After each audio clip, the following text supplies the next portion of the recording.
Bonjour Aude. Cela fait si longtemps que je ne t'ai pas écrit, je te prie de m'en excuser. Il y a maintenant 3 ans et demi que j'ai fui mon domicile. Nous vivions dans un climat de violence psychologique qui empirait de jour en jour. J'ai été réduite à ne plus pouvoir faire ou entreprendre quoi que ce soit. Mes enfants et moi vivions dans la peur. Pendant 3 ans, j'ai dépensé toute mon énergie à protéger mes enfants et subir toute la colère de cet homme. Tu dois te demander, pourquoi n'a-t-elle rien fait ? La réponse n'est pas aussi simple qu'on le pense. Je n'étais plus capable de savoir qui j'étais, ce que je valais, et un sentiment de peur m'envahissait jour et nuit et jour. Je pensais qu'il n'y avait pas de solution. Un jour, ma sœur m'a donné un dépliant de l'association France Victimes qu'elle avait eu à l'hôpital. J'ai pris un rendez-vous et, pour la première fois, j'ai pu parler de ma situation à quelqu'un. C'était la première fois où les termes victime et violence conjugale ont été posés. L'équipe de l'association a fait preuve d'une grande bienveillance et ont été très professionnels. Enfin, j'ai été écoutée. Enfin, on prenait le temps de m'expliquer les choix qui s'offraient à moi, alors que je n'avais jamais mis les pieds dans un tribunal auparavant et que ce monde tout autant que celui de la gendarmerie m'impressionnait. J'ai gardé toutes ces informations dans un coin de ma tête, puis j'ai continué à subir la violence. Finalement, il y a eu cette terrible dispute qu'on a eue au téléphone, après laquelle je me suis dit que je ne pouvais pas continuer à vivre ainsi. J'ai alors choisi de me battre, pour mes enfants et ma famille, et parce que je ne voulais pas en arriver à me suicider. Mais pour vivre, je devais entreprendre des démarches.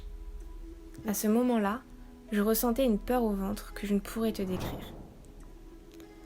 J'ai à nouveau rencontré la juriste de l'association France Victimes, qui a pris le temps de me réexpliquer mes options. À nouveau, elle a fait preuve d'une telle bienveillance et empathie. Les personnes aidées par France Victimes sont accompagnées sur le long terme si elles en ressentent le besoin, mais elles gardent le pouvoir de décision. La professionnelle qui suivait mon dossier me tenait informée, m'appelait pour prendre de mes nouvelles. Je me suis sentie soutenue, c'était incroyable. 3 mois plus tard, en pleine période de confinement, il y a eu la goutte d'eau qui a fait déborder le vase. Je ne pouvais plus accepter d'être humiliée, rabaissée, insultée, de subir des relations sexuelles sous la menace, ou encore violentée physiquement et psychologiquement, sans rien faire. J'ai écrit un mail à la juriste que j'avais rencontrée pour lui faire part de tout ce que je subissais, et toute la machine judiciaire s'est mise en route. Je ne devais plus rien lâcher, mais l'association a facilité les choses. Par exemple, quand j'ai dû déposer plainte, la juriste m'a orientée vers une gendarme formée à l'accueil des victimes de violences conjugales. Après cela, tout s'est enchaîné. Expertise médicale et psychologique, témoignages, auditions.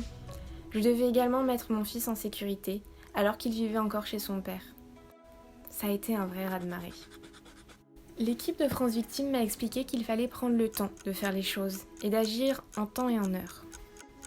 Durant toute cette procédure, on ne m'a pas lâché la main. Je pouvais à tout moment interpeller la juriste. Le jargon juridique n'est pas simple.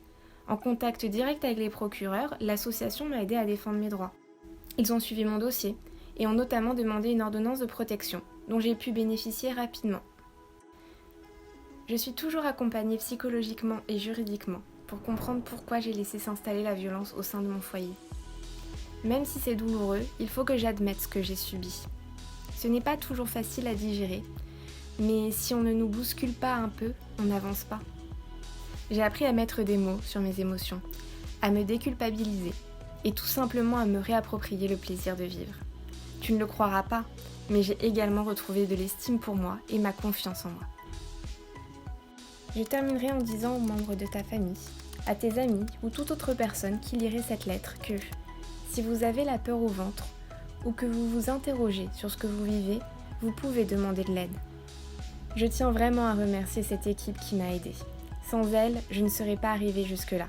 Je ne serais peut-être même plus là. J'ai encore du chemin à parcourir, mais je suis sur la bonne voie. Si vous subissez des violences, je vous souhaite beaucoup de courage. Sachez que la lumière vous attend au bout du tunnel. Bien à vous, Victoire.